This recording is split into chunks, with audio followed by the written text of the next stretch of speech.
Sorry, honey, I've taken a wonderful fiancé. Are you upset that I'm happy? Jealous? Her words dripped with arrogance as she stared at me with a smirk. I looked at her, taken aback by her hostility. Why did people like her, those who could only look down on others, end up with such hideous expressions? It was as if her once cute and admired face was a lie. The distortion in her features mirrored the disdain in her heart. She didn't just look down on me. She looked down on my fiancé as well. My anger surged, bubbling past the limits of my patience. My name is Amy. I'm 27 years old and work at a printing company. While it might sound like I operate heavy machinery, my job is far from it. I'm in the design department. We create flyers, catalogs, and advertisements for various businesses, crafting visuals that capture their brand's essence. Even though digitalization has reduced the demand for printed materials, my job remains fulfilling and rewarding. Clients still request my work, and every time I hear feedback like, "The flyer for the Christmas event was adorable and very well received," it fills me with pride. I had always thought that work was my true calling. I imagined myself staying single and dedicating my life to my passion. That was until an unexpected encounter changed everything. One day, as I was deep in thought about my future, my father was hospitalized due to appendicitis. I rushed to visit him, only to be greeted by a kind voice. "Hello, are you here to visit someone today?" That was David, the young, charismatic doctor who would later become my fiancé. At the time, I had no idea that this moment would alter the course of my life. I had always told myself that nothing was more important than my career. Yet, as soon as the topic of marriage came up, I found myself secretly buying bridal magazines. Flipping through them while sipping tea in the living room, I couldn't help but feel a giddy excitement. I guess I was more thrilled about the idea of marriage than I had realized. Just as I was enjoying my peaceful moment, the magazine was suddenly snatched from my hands. "Hey, what's this? A bridal magazine? Why are you looking at something like this?" I turned to see my younger sister, Sarah, smirking as she flipped through the pages. "It's none of your business, Sarah," I replied, reaching for the magazine, but she pulled it away. Sarah, 2 years younger than me, had always been this way, intrusive, condescending, and overconfident. "You're thinking about marriage? You should look at yourself first. You should know your place," she sneered. "You're considering marriage when you don't even have a boyfriend? In contrast, I've never been without one. Speaking of which, my current boyfriend is..." And just like that, she launched into another one of her long, self-absorbed monologues, boasting about how desirable she was. Sarah had always been the center of attention. Unlike my plain face, she was naturally cute and charming, drawing people in effortlessly. Everyone adored her, teachers, classmates, and even strangers. Our parents, despite trying to be fair, couldn't help but indulge her a little more. She was spoiled by everyone except for me. Because I was the only one who didn't fawn over her, she saw me as inferior. Over the years, she made sure to remind me of her superiority. "Don't come near me. I don't want your ugly face reflecting off mine. Even if you study hard, you'll never get good grades. Why don't you just give up?" Ugh, another guy just confessed to me. "It's so exhausting being this popular. I bet you feel jealous." It never ended. No matter how much our parents scolded her, her personality remained unchanged. She continued to belittle me, thinking she was untouchable. And now, even as adults, she still looked at me with the same arrogance. Fed up with her endless bragging, I let out a sigh and finally spoke up. "Sarah, do you ever get tired of hearing yourself talk?" Her smirk faltered for a second, but she quickly recovered, tossing her hair over her shoulder. "What's that supposed to mean?" "It means I'm done listening to your nonsense. You can boast about your boyfriend all you want, but it won't change anything about my life. I don't need validation from people like you." For the first time, Sarah seemed at a loss for words. She had always assumed I would just sit there and take her insults. But not anymore. I had a life of my own, a fulfilling career, a fiancé who loved me. And most importantly, I had finally found my voice. I do have a boyfriend. In fact, we're engaged. I'm looking at these bridal magazines because we're getting married soon. The words left my mouth smoothly, but the effect on Sarah was immediate. She froze in place, her smug expression faltering for just a second. If she thought she had seen it all, she was wrong. I let a small, knowing smile creep onto my face, one she might mistake for arrogance, but was really just satisfaction. "Oh, really?" she scoffed, recovering quickly. "There's actually someone who likes you? I wonder what he sees in you." Her words dripped with disbelief, but I refused to let them get to me. I met her gaze calmly. "He likes my cheerfulness and positivity," I replied, my voice steady. Sarah let out a short, mocking laugh. "That sounds like a lie. He probably just treats you like a housekeeper." "I plan on continuing to work after marriage, so he understands I can't be the perfect housewife," I shot back. At that, Sarah's eyebrows shot up in exaggerated surprise. "Wow, you're going to keep working even after getting married? You poor thing. You must be marrying a broke man." Her words irritated me more than I cared to admit. It seemed like she just couldn't help but look down on me. "Money isn't a problem. He's a doctor, so his income is stable. It's just that I want to keep working." The moment I said that, Sarah fell strangely silent. I took the opportunity to sigh and head back to my room, leaving her standing there, deep in thought. As I closed the door, I barely caught the low mutter she whispered under her breath. "A doctor, huh?" The first step in planning a wedding was introducing my fiancé to my parents. It was an important moment, one I was both excited and nervous about. David, always polite and confident, arrived at my family home dressed sharply, greeting my parents with a warm smile. Everything seemed to be going smoothly until Sarah appeared. The atmosphere shifted the moment she entered the room. "Oh, so this is your fiancé?" she purred, eyeing him up and down. "He's quite handsome." A bad feeling crept up my spine. "Sarah, I thought you had plans today," I said, trying to mask my unease. "Well, if my sister's fiancé is coming over, of course, I'd cancel my plans," she said sweetly, flashing a smile that didn't quite reach her eyes. I should have known something was wrong. Memories from the past resurfaced. Memories of Sarah stealing my boyfriends when we were younger. It had happened more than once. But as we became adults, I stopped dating altogether while she continued to cycle through relationships. It had been years since I'd had to worry about her taking something from me. Still, she was an adult now. Surely, she wouldn't try something like that again, right? But then I saw it, Sarah acting overly friendly with David. David blushing slightly at her attention. A sinking feeling settled in my stomach.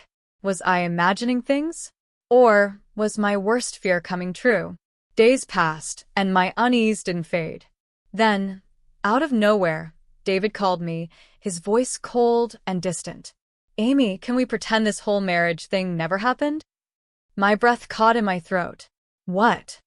"I've decided to break up with you and start dating Sarah." A numbness spread through me. Even though I had feared this, hearing it aloud felt like a slap in the face. I couldn't speak. I couldn't even process what was happening. When I finally saw them together, my sister looked smug, standing beside David as if he had been hers all along. "Sorry I stole your fiancé," she said, her voice dripping with false sympathy. But it couldn't be helped. After all, David found me cuter and more charming. He proposed to me so passionately. Oh, it's such a sin to be this cute. I clenched my fists. David, my ex-fiancé, actually laughed. "Really, Amy, I had no idea you had such a cute sister. If I knew, I wouldn't have gotten engaged to you in the first place. It's a good thing we broke up before the wedding." That was the moment it all clicked. The love I had for David, it vanished. Completely. All that was left was pure, undeniable disgust. "I'm also glad I didn't marry you," I said, my voice steady. "A man who can betray so easily isn't worth my time. Consider him my gift to you, Sarah." Sarah smirked. "Sounds like someone's a sore loser." "Exactly," David added. "You were never cute, even till the end." I exhaled slowly, shaking my head. They were both pathetic. "Interacting with you is a waste of my time. Goodbye." Sarah scoffed. "She's such a sore loser." We're the ones wasting time. We're never going to see her again, anyway.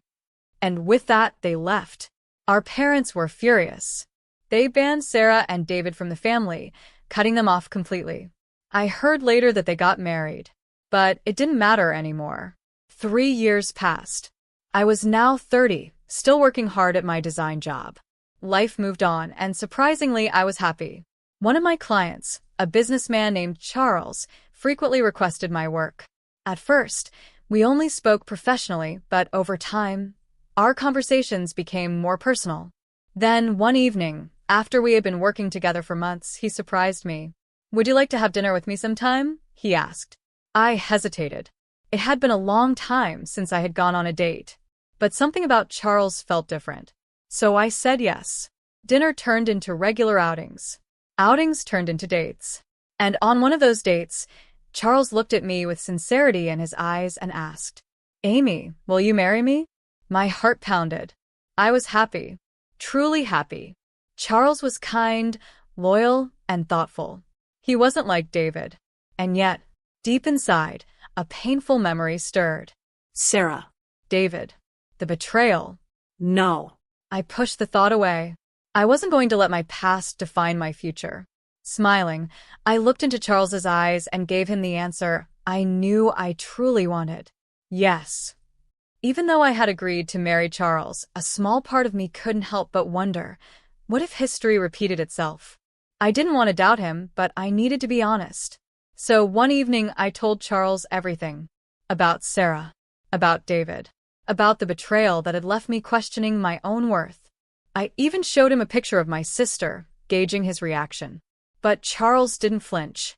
His expression remained unchanged as he glanced at the photo, then looked away indifferently.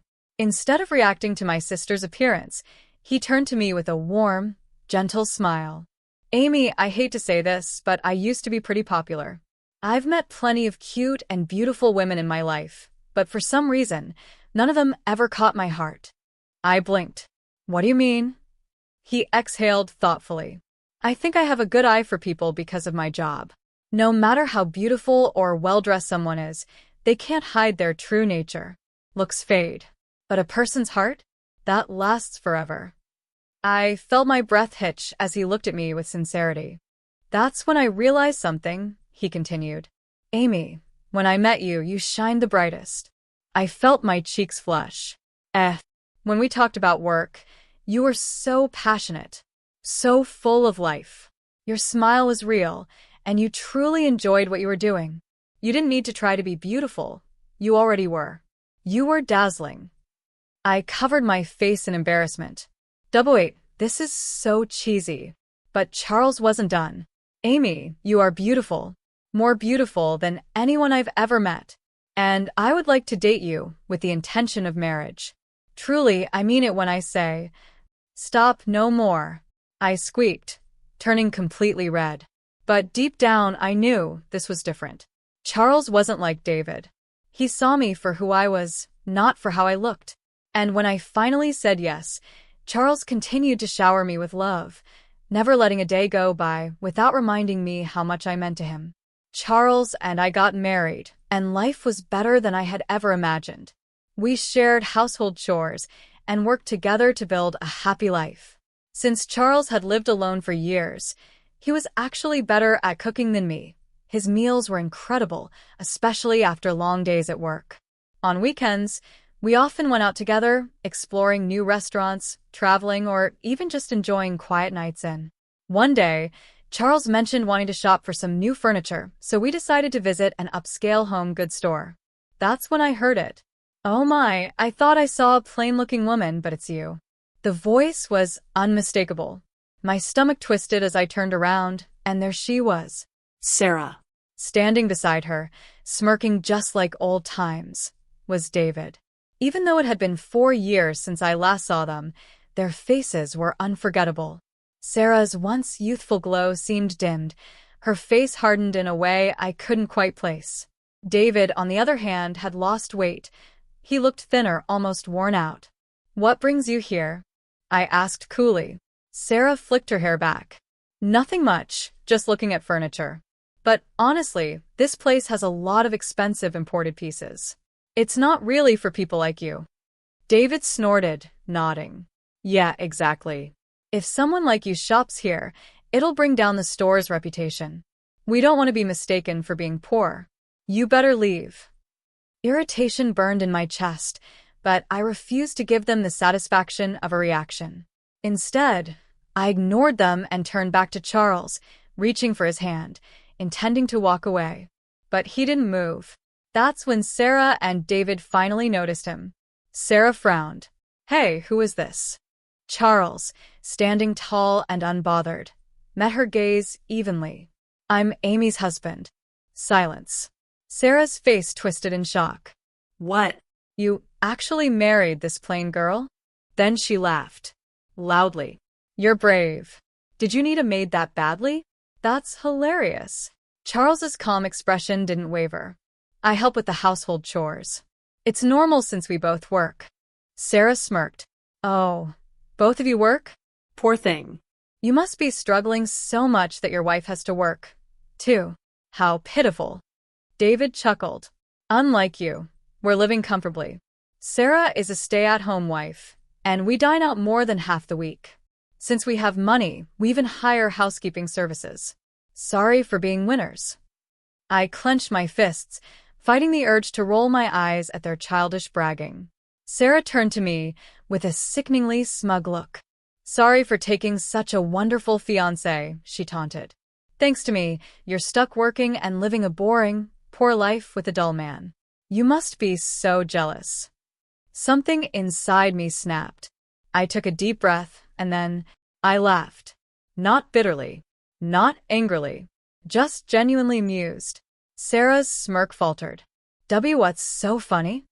I smiled sweetly. Oh, Sarah, you really have no idea, do you? David scowled. What's that supposed to mean? Charles finally stepped forward, his voice smooth and confident. Actually, I own several businesses, and we're more than comfortable. We don't need to flaunt our wealth to feel successful. But I get it. Some people only feel validated when they put others down. Sarah's eyes widened. Wait, what? Charles ignored her and turned to me with a soft smile. Amy, do you want to get that furniture you liked? I'll have it delivered to our house. I nodded. Yeah, let's do that. We turned to leave, but before walking away, I glanced at Sarah one last time. Enjoy your life, Sarah. I hope you find real happiness someday. Her face twisted in anger, but for once, she had nothing to say. And with that, we walked away, hand in hand, leaving the past exactly where it belonged. Behind us. I could take Sarah's insults about me, but speaking ill of my husband? That was my limit. Listen here. I started, my voice rising. But before I could say anything else, Charles gently stepped in front of me. Amy, it's okay. I clenched my fists, my body trembling with frustration. But Charles remained calm as ever, turning to face Sarah and David directly. Nice to meet you, he said smoothly. I'm Charles, your sister's husband. Sarah scoffed, crossing her arms. Even your name is lame. What a joke. Charles didn't react. Instead, he reached into his pocket and pulled out a business card, handing it to David. Since we've met, please accept my card. David hesitated before taking it. As he glanced down, Charles turned back to Sarah, his voice polite but sharp. You say such harsh things about Amy. Sarah smirked. That's because they're true. I say an ugly woman is ugly. That's just my law. Charles chuckled lightly. There's no such law. But if there were, then by that logic, you are much uglier. Sarah's eyes widened in disbelief. What? Charles smiled coolly. I mean the ugliness of your character. You seem confident about your appearance, but aren't you aware that your distorted personality, one that only looks down on others, makes you truly unattractive? A flush of bright red spread across Sarah's face. Don't joke with me.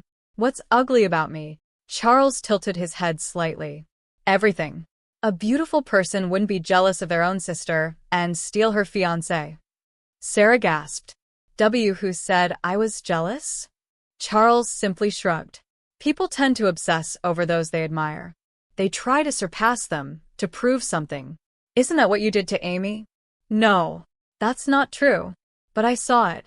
For the first time, Sarah looked shaken. I had always assumed she just despised me, that she had always looked down on me. But now, I wasn't so sure. Charles continued, his voice gentle but firm. If Amy was truly beneath you, she wouldn't even matter to you. But she does, doesn't she? That's why you had to take David. Because deep down, you wanted to prove to yourself that you were better. Sarah shook her head violently. That's ridiculous. Charles sighed. A confident person doesn't need to steal what isn't theirs. A secure person doesn't waste their life comparing themselves to others. You didn't take David because you loved him. You took him because you needed to prove something to yourself. That's not true. Sarah shrieked, but her voice was losing strength. That's when David, who had been silent for a while, suddenly went pale. His hands trembled as he stared at the business card. Hey, wait a second. Sarah frowned. What now? David's breathing turned shallow. He looked at Sarah, then at my husband, his face draining of color. What's wrong with you? Sarah snapped. David swallowed hard. His voice was barely above a whisper. This name? I knew it looked familiar, so I looked it up just now. He turned to Sarah, eyes wide with horror. Charles Taylor, he's the son of Dr. Taylor, the director and head of the hospital. Sarah froze. Hospital? What are you talking about? David's hands were shaking as he showed her the business card. Taylor Medical Association. I work there. I've seen him at the hospital before, but only from a distance. That's why I didn't recognize him right away, but I know it's him. Sarah looked between David and Charles, her mouth opening and closing like a fish. So, what if he's the director's son? That doesn't mean anything. David cut her off. It's not just that. Look at the company name on the card. This isn't just any business. This is a super famous pharmaceutical company. Sarah grabbed the card and stared at it in shock. Charles smiled. Not every son of a doctor has to be a doctor. My grandfather built that company from the ground up, and when he retired, he handed it over to me. Sarah staggered back, looking like she had been slapped. What did you just say? Her voice wavered. David, meanwhile, was starting to shake. Taylor Medical is one of the biggest hospitals in the city, if he tells the director about me. Charles's voice turned cold. A doctor should have empathy for their patients. but you? You mock and belittle people instead. Who would want to be treated by someone like you? David gasped, his legs buckling. It's a misunderstanding, he cried desperately. Please, I didn't mean any of it. Charles ignored his pleas, his gaze sharp. No excuses. I'll make sure my father hears about you. Wait for your fate. David collapsed, his head hanging low, completely defeated. Sarah stood frozen, her face ghostly pale. She had nothing left to say. Without another word, Charles gently took my hand, and together, we turned our backs on them. As we walked away, I felt something shift inside me. Relief. Closure. Peace. For the first time in my life, I knew I was finally free. As expected, David's downfall was swift. Though he wasn't immediately fired, he was given a significant pay cut and removed from any important roles at the hospital. It wasn't just because of Charles. His arrogant attitude had long made him unpopular with both colleagues and patients. His true colors had finally caught up to him. Unable to handle the humiliation, he eventually quit. But the gossip spread fast, and no other hospital wanted to hire him.